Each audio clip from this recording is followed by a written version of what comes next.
Friend, कैसे हैं आप लोग? आई थिंक सब अच्छे होंगे, सेफ होंगे। तो कल हम बात कर रहे थे इलेक्ट्रॉन के द्रव्यमान की बात करी थी कल हमने, साथ ही साथ हमने इलेक्ट्रॉन के विशिष्ट आवेश में आपको बता चुकी हूँ क्या होता है। आवेश में जब किसका भाग दिया जाता है, द्रव्यमान का भाग दिया जाता है, तो उसे विशिष्ट आवेश के नाम से जाना जाता है। ठीक है, तो कल बहुत अच्छे से हमने पढ़ा था इस टॉपिक को। कल मुझे कमेंट आया कि वीडियो में क्लियरिटी नहीं आ रही है डिस्कवरी ऑफ पार्ट फर्स्ट में एंड सेकंड में, तो प्लीज बिल्कुल भी नहीं घबराइए। मैं इस वीडियो को दोबारा अपलोड कर रही हूँ यूट्यूब पे, तो आप उसको दोबारा देखिए और जो भी कोई प्रॉब्लम है तो प्लीज कमेंट में लिखिए ताकि मुझे पता लग सके और उसका सोल्यूशन किया जा सके। ठीक है, तो आज हम बात करेंगे कि इलेक्ट्रॉन पर आवेश की गणना कैसे की जाती है। ठीक है, आवेश की गणना करने के लिए सबसे पहले एक साइंटिस्ट आए, मुलिकन। ठीक है, और उन्होंने एक प्रयोग दिया जिसे मुलिकन का तेल बूंद प्रयोग कहा जाता है। तो चलिए हम स्टार्ट करते हैं इलेक्ट्रॉन पर आवेश की गणना कैसे की जाती है। आवेश की गणना पढ़ेंगे आज हमने ये कहा कि सन 1917 में एक साइंटिस्ट आए थे जिनका नाम था मिलिकन। इनको शॉर्ट में जाना जाता है मिलिकन के नाम से, और इन्होंने एक प्रयोग करा जिसे मिलिकेन का, आपको कई जगह मुलिकेन भी मिलेगा, कई जगह मिलिकेन भी मिलेगा। इसको बोलते हैं मिलिकेन का तेल बूंद प्रयोग। देखिए ये प्रयोग बहुत ही इजी है, इस प्रयोग में कुछ भी दिमाग नहीं लगाना है। इसमें देखो ये प्रयोग जो होता है वो किसके लिए किया जाता है, इलेक्ट्रॉन पर आवेश की गणना के लिए, कि इलेक्ट्रॉन पर कैसे आवेश को निकाला गया। कल मैंने आपको बताया था कि इस पर आवेश 1.6 होता है माइनस का। ठीक है, तो ये कैसे निकल के आया वो हम इस प्रयोग के थ्रू करते हैं। इस प्रयोग में क्या किया जाता है कि यहाँ पर हम एक चैम्बर लेते हैं इस तरीके से। ठीक है, इसमें हम चैम्बर में क्या करते हैं कि दो हम प्लेट लगाते हैं। प्लेट कैसी होंगी, चार्ज प्लेट होंगी, यानी कि आवेशित प्लेट को यहाँ पर हम लेते हैं। इस तरीके से आप देखेंगे कि एक प्लेट यहाँ इस तरह से ऊपर होगी और एक प्लेट यहाँ पर इसकी नीचे होगी।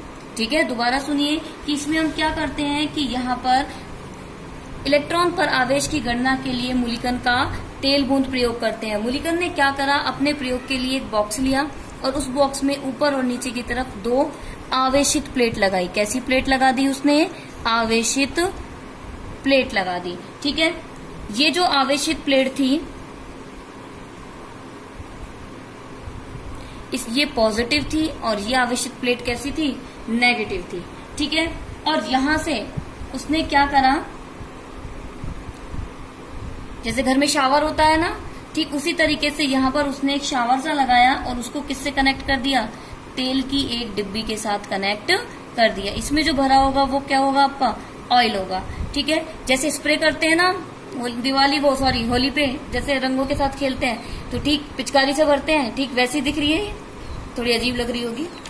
ठीक है, तो इस पिचकारी से इस स्प्रे से क्या किया जाता है कि यहाँ पर हम इस पे स्प्रे करेंगे। तो दोबारा सुनिए, हमने क्या कहा कि बॉक्स लेते हैं, उसमें आवेशित प्लेट लेते हैं, एक नेगेटिव प्लेट होती है और एक पॉजिटिव प्लेट होती है।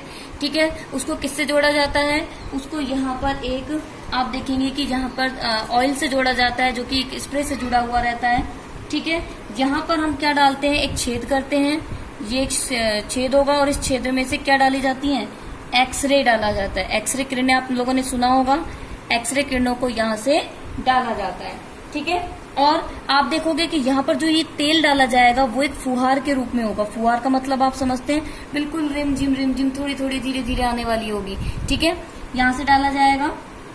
आप देखोगे कि जब हम क्या करते हैं कि इस फुहार को यानी तेल की बूंदों को जब हम इन प्लेटों पे से गुजारते हैं और साथ के साथ एक्सरे को इसमें से निकाला जाता है, तो जो ये बूंदे यहाँ से गिरेंगी, ये जो बूंदे यहाँ से गिरेंगी वो कैसी हो जाएंगी, आवेशित बूंदे हो जाएंगी। अर्थात इन पर क्या आने लग जाएगा, आवेश आने लग जाएगा। और इन बूंदों, ये जो बूंदे आवेशित हुई हैं, इनके द्वारा हम क्या करते हैं, इलेक्ट्रॉन पर आवेश की गणना आसानी से कर लेते हैं। तो दोबारा सुन लीजिए प्रयोग क्या कहता है कि इसमें क्या किया जाता है। इस विधि में तेल की बूंदों को हम सबसे पहले क्या करते हैं कि यहाँ पर ये विद्युत क्षेत्र लगाया हुआ है, क्योंकि प्लेटें लग रही हैं तो इसका मतलब कौन सा क्षेत्र लगा हुआ होगा, विद्युत क्षेत्र लगा होगा। ठीक है, तो जैसे विद्युत क्षेत्र लगाते हैं और बूंदों की फुहार करते हैं, साथ ही साथ इस होल में से किसको गुजारा जाता है, एक्सरे किरणों को जब गुजारा जाता है तो आप देखेंगे कि यहाँ पर ये धीरे धीरे धीरे क्या होने लग जाती हैं, आवेशित होने लग जाती है, अर्थात ये बूंदे क्या होने लग जाती हैं, आयनित होने लग जाती है, इनमें आयनाइजेशन होने लगता है। ठीक है, और अब ये आवेशित क्यों हुई, बहुत से बच्चों का क्वेश्चन ये होगा, तो मैं आपको बता देती हूँ कि तेल की बूंदे जब आयनों से टकराती हैं तो वो प्राय आयनित हो जाती हैं। कि तेल की बूंदे हमने क्या कहा, जब आयनों से टकराएंगी तो वो क्या हो जाती हैं, आवेशित हो जाती हैं। और आपको पता है कि विद्युत क्षेत्र लगा हुआ है, तो हम यहाँ पर इन बूंदों पर क्या निकाल सकते हैं, बूंदों पर हम विद्युत आवेश ज्ञात कर सकते हैं। और आपको पता है फिजिक्स में आप सबने पढ़ा होगा कि विद्युत आवेश को हम Q से डिनोट करते हैं, यानी कि विद्युत आवेश को किससे प्रदर्शित किया जाता है, Q से प्रदर्शित किया जाता है। ठीक है, तो हम देखेंगे कि Q बराबर होता है NE, E बराबर होगा यहाँ पर इलेक्ट्रॉन पर आवेश, और यहाँ पर N बराबर होगा 1 2 3 4, यानी कि इलेक्ट्रॉन्स की संख्या। क्लियर है, हमने क्या कहा, Q बराबर NE, E बराबर इलेक्ट्रॉन पर आवेश, और N बराबर क्या होता है 1 2 3 4, यानी इलेक्ट्रॉन की संख्या होती है। ठीक है, और आपको पता ही है कि इलेक्ट्रॉन पर आवेश कल मैं कितना बता चुकी हूँ, -1.602 इंटू 10 की पावर 19 कूलम। ये कल मैं आपको बहुत अच्छे से बता चुकी हूँ, मैंने कहा था। और जो इनका परिणाम मिलता है, अब आप पूछेंगे नेगेटिव क्यों आया, क्योंकि जब परिणाम मिलेगा तो वो परिणाम नेगेटिव में मिलता है, इसलिए यहाँ पर हम इसमें क्या लगा देते हैं, नेगेटिव लगा देते हैं। तो दोबारा से एक बार क्लियर कर देती हूँ मैं आपको, जिसको भी प्रॉब्लम है। हम बात कर रहे हैं इलेक्ट्रॉन पर आवेश की गणना। सबसे पहले 1917 में मूलिकन जो भी है, दोनों ही ठीक है, उन्होंने अपना एक प्रयोग किया जिसे मूलिकन का तेल बूंद प्रयोग कहा जाता है। इन्होंने अपने प्रयोग के लिए क्या करा कि एक बॉक्स लिया और उसमें 2 प्लेट लगाई, जो कि विद्युत आवेशित प्लेट के नाम से जानी जाती है। और यहाँ पर क्या करा कि फुहार डालने के लिए, अर्थात तेल की बूंदों को डालने के लिए धीरे धीरे यहाँ पर क्या डाली गई, धीरे धीरे यहाँ पर तेल की बूंदे डाली गई। तेल की बूंदे धीरे धीरे इसलिए डालते ताकि वो प्लेट से धीरे धीरे नीचे गिरे और आवेशित हो जाए, और आवेशित बूंदों के द्वारा हम इलेक्ट्रॉन पर आवेश की गणना आसानी से कर ले। देखिए, बिल्कुल भी मत घबराइए, ये टॉपिक आपके लिए थोड़ा नया हो सकता है, लेकिन आप इसको वीडियो को एक बार नहीं, अगर नहीं समझ में आता एक बार नहीं 2 बार नहीं देखिए। अगर फिर भी प्रॉब्लम आती है तो आप मुझसे डायरेक्टली कमेंट बॉक्स में जाकर पूछिए कि क्या प्रॉब्लम आ रही है, मैं आपको तभी की तभी इस प्रॉब्लम को सॉर्ट आउट करूंगी। बट थोड़ा सा आपको पढ़ना पड़ेगा अभी तो, क्योंकि आपके लिए मैं मानती हूँ कि अभी ये चीजें फेस टू फेस क्लास हो तो ज्यादा बेटर होती है, क्योंकि आप भी क्वेश्चन पुट अप कर सकें, मैं भी उसका आंसर वहीं की वहीं दे सकूं। लेकिन क्या करें, कोरोना के चक्कर में अभी ऑनलाइन पे ही आना पड़ेगा। ठीक है, तो बिल्कुल मत घबराइए, बहुत अच्छे से धीरे धीरे से। अगर आपको स्पीड में प्रॉब्लम आ रही है तो मैं स्पीड और स्लो कर दूँ। ठीक है, तो हम बात कर रहे थे, हमने आवेश की गणना की। अगर आपसे कोई पूछे इलेक्ट्रॉन पर आवेश की गणना कौन से प्रयोग से की गई, तो आप बताएंगे मूलिकन का तेल बूंद प्रयोग। देखो, नाम से पता लग रहा है तेल बूंद, तेल की बूंदे। जब तेल की बूंदे इन प्लेट पर गिरती हैं तो जो बूंदे होती हैं एक्सरे किरण में गुजरने के कारण वो आवेशित हो जाती है, यानी कि चार्ज हो जाती हैं। ठीक है, और जब ये चार्ज होंगी तो आप देखोगे कि उसे टकराने के बाद क्या हो जाती हैं,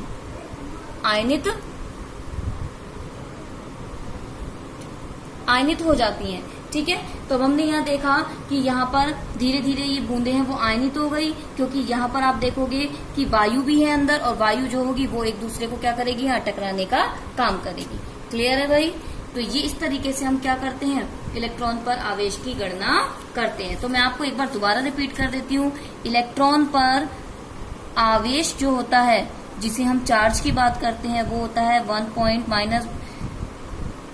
-1.602 इंटू 10 की पावर -19 कूलम। यदि हम इसके द्रव्यमान की बात करें तो मैंने आपको कल किलोग्राम में और ग्राम में बताया था कि 9.1 इंटू 10 की पावर -28 और 9.1 इंटू 10 की पावर -31, ये दोनों बताए थे। ये किलोग्राम में बताया था और ये ग्राम में बताया था। फिर हमने इसके बाद बात करी थी विशिष्ट आवेश की। विशिष्ट आवेश को हम E/m के नाम से जानते हैं। तो मैंने आपको बताया था कि जो इसका विशिष्ट आवेश होता है वो कितना होता है, 1.758। ठीक है, कल हमने बात करी थी तो इसका कितना विशिष्ट आवेश था, 1.758। 5 8। ठीक है, ये इसका विशिष्ट आवेश के रूप में जाना जाता है। तो ये तीनों चीजें आपको याद होनी चाहिए। क्लियर? टॉपिक यहीं पर खत्म होता है।